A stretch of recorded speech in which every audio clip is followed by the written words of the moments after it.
네. 본인 소개 간단히 부탁드리겠습니다. 네, 저는 하림 신노동조합 위원장 백영입니다. 네. 올해 1월에 하림 신노동조합에 대한 전주지법 판결로 인해서 하림의 부당노동 행위 벌금이 확정되었습니다. 맞습니까? 네, 맞습니다. 네, 이 판결문을 좀 보시면요, 벌금이 이례적으로 높습니다. 1,000만 원, 800만 원. 그런데요, 법원은 최용호 상무이사와 남도현 반장이 신노조에 대한 부당노동 행위가 문제가 참 심하다라고 판단한 것 같습니다. 검찰도 하급식 판결에 불복해서 항소했다고 할 정도로 당시 법원에 직접 할 정도였는데요. 당시 법원에 직접 출석한 우리 참고인은 판사로부터 어떤 얘기를 들으셨나요? 재판부는 그때 재질이 아주 좋지 않다고 했고요. 네. 다시 한번 이런 부당노동 행위로 재판에 서게 되면 매우 엄하게 처벌할 것이라고 했습니다. 네, 그렇습니다. 그 참고인 신노조는 2019년 11월에 설립하셨죠? 네, 그렇습니다. 네, 신노조 설립 직후에 최용호 상무이사가 참고인에게 전화해서 신노조 할 거니 내가 통째로 준다고 그랬잖아 라는 등 회사가 구노조를 관리하고 있는 듯한 발언을 했다고 합니다. 우리 최용호 상무가 발언한 내용의 의미가 뭔가요? 그때 제가 신노조를 설립한 직후에 그 최용호 상무께서 이제 저한테 해산을 종용을 했고요. 그때 경제적인 부분도 저에게 약속을 했고 시기를 봐서 구노조를 저한테 다 넘겨줄 테니까 저보고 위원장을 하라는 뜻으로 제가 알아들었습니다. 네. 그러나 이제 저는 그때 그 제안을 거부했습니다. 네, 우리 참고인이 설립한 신노조 말고 그럼 구노조는 어떤 노조라고 생각하십니까? 구노조는 2004년도에 노무팀 주도로 설립을 했는데요. 현재 위원장은 2013년도에 그때부터 위원장을 하기 시작했고 현 위원장이 하림의 임원의 친동생입니다. 그래서 2019년 9월 30일 회사와 단체 협약을 체결할 때까지 15년간 총회나 조합 활동도 하지 않았고요. 사측도 지금까지 2번 정도 단체 교섭을 했을 뿐이라고 중앙노동위원회에서 발언을 했을 정도 사실상 페이퍼 노조입니다. 네, 신노조는 올해 5월 17일 조합원 130명의 규모로 회사에 단체 교섭 요구를 했는데요. 이 부분이 단체 협약이 만료되었다라고 하면서 회사가 반려를 했습니다. 그 이후 6월 4일 날 구노조가 조합원이 235명이다. 우리가 1노조다. 라고 하면서 사측에 교섭 요구를 했다고 하는데요. 맞습니까? 네, 그렇습니다. 예, 구노조에 가입한 근로자들의 녹취록을 보니까 6월 1일까지 머릿수를 이겨놓아야 한다. 날짜도 적지 말고 그냥 이름만 사인해라. 라는 등 이런 녹취록에 이게 본인이 경험하지 않으면 진술하기 힘든 그런 내용들을 담고 있습니다. 이 내용을 보니까 사측이 집단적으로 주도하고 신노조의 과반수의 노조지위를 방해하기 위한 부당노동 행위가 아닌가라는 그런 의심이 듭니다. 또 다른 자료를 좀 보시면요. 사측이 어떤 식으로 해서 구노조를 개입하고 관리를 했는지에 대한 부분들을 좀 볼 수 있습니다. 이 조합비 환급 내용인데요. 2019년 12월부터 올해 4월까지 33명에서 36명까지 조합비를 받아서 환급해 준 그런 내용입니다. 올해 5월 전까지 조합원이 약 40명이었다고 하니까요.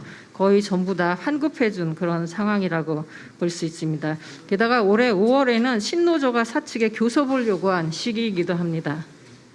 신노조는 교섭 요구 반려 시점부터 약 10일 동안 사측의 주도하에 관리자를 동원하고 구노조에게 근로자를 집단적으로 가입시켰다라고 그렇게 주장을 하고 있습니다. 중앙노동위원회 답변서를 좀 보시면 여기도 그 부분에 대한 근거가 있네요. 금년 초까지 조합비가 30명 또는 근 40명 가까이 공제됐다라는 그런 내용이 있어서 신노조가 주장하는 내용이 좀 신빙성이 있어 보인다라고 하는데요. 우리 구노조하고 신노조의 조합비는 좀 어떻게 다른가요? 예, 구노조는 5천 원이고요. 저희 노조는 현재 2만 원씩 받고 있습니다. 예, 사측의 탄압이 저희는 두려워서 드러내지 못하고 가입 활동을 했고요. 그 결과 조합원이 현재는 140명까지 늘어났습니다. 그래서 조합비가 15,000원 정도 차이가 나는데도 불구하고 하림의 노동자들이 많이 가입을 해주고 응원을 해주고 있습니다. 네, 그 6월 15일 날 고용노동부 익산지청이 부당노동 행위 지배 개입 고발장을 접수하고 수사에 들어간 것으로 알고 있습니다. 이 부분이 좀 지연되다가 9월 30일 날 통신 압수수색 영장을 발부한 것으로 알고 있는데 맞습니까? 네, 그렇습니다. 예, 우리 장관님께 질의를 좀 하겠습니다. 이게 3개월 동안 압수수색이 늦어지면서 우리 최영호 상무의 지시를 받아서 전병환 공장장이 노트북이나 수첩 문서 등 증거가 될 만한 부분들을 교체하거나 파쇄했다고 합니다. 이런 부분들을 감안해서 이 수사가 좀 진행될 수 있나요? 네, 나름대로 저희 이 익산지청에서 수사를 해서 검찰 지휘를 받는 과정에서 지금 좀 수사가 좀 지연된 부분이 있고 아까 의원님께서 말씀하셨듯이 9월 30일 날 통신영장이 발부가 됐습니다.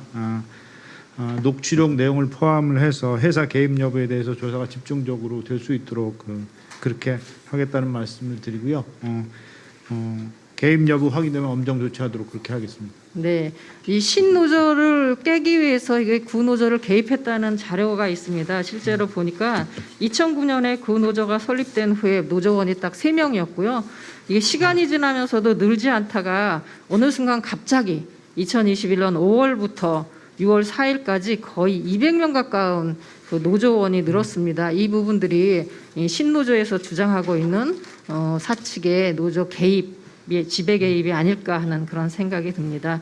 노동조합은 실체적 요건과 절체적 요건을 갖춰야 되는데요. 실제적으로는 거의 활동을 하지 않은 노조와 관련된 부분들에 대해서는 설립이 무효가 돼야 된다고 생각합니다. 우리 유성기업이라든지 에버랜드와 같이 여러 가지 문제가 있는 노조들이 설립이 무효하라는 그런 그 판결도 나온 부분들이 있어서 이게 네, 적극적으로 살펴보도록 하겠습니다. 마지막으로 우리 선거인께서 멀리서 오셨는데요. 이 하림 신노조를 대표해서 하고 싶은 얘기를 좀 말씀 주시기 바랍니다. 네. 구노조는 복수 노조가 허용되지 않는 시기에 2004년도에 설립이 됐습니다. 지금까지 아무런 활동을 하지 않았고요. 누구도 알지 못했던 깜깜이 단체 협약을 체결했습니다. 최근에서야 좀 부랴부랴 처음으로 총회를 한다고 공고도 냈습니다. 단체 협약을 보면 근로시간 면제 제도나 노조 사무실, 조합원 교육 등 어떠한 조합 활동 관련 내용도 없고요. 취업 규칙이나 근로기준법을 그대로 베꼈습니다. 또 하나 회사가 조합비를 환급해주고 노동자의 진회에 반하게 구노조 가입을 강제했습니다. 17년 동안 조합원 확대를 하지 않다가 우리가 요구한 시점부터 폭풍적으로 늘어났습니다. 누가 보아도 이건 합리적인 의심을 지울 수가 없을 것입니다. 현재 그 수사기관의 늦장 수사로 인해서 사측의 인사권이 우리 노조를 향하고 있습니다.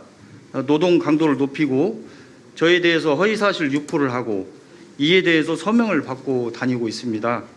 특히 저희 조합원들이 다수 가입된 육가공 공장에서는 휴게실에서조차도 휴대폰 사용을 금지시키고요. 생산 라인을 축소를 하고 부족한 현장 인원의 미배치를 해주고 사측 성향의 반장과 관리자들이 갑질과 폭언이 난무하고요. 그야말로 저희 노조 고사작전을 펼치고 있습니다. 아무쪼록 오늘 금일 의원님께서 헌법과 노조법에 따라서 자주적으로 단결한 우리 노조가 회사와 성실히 대화할 수 있도록 중재해 주실 것을 부탁드리고요. 수사기관에게도 강도 높은 수사 촉구를 해주시길 부탁드립니다. 수고하셨습니다.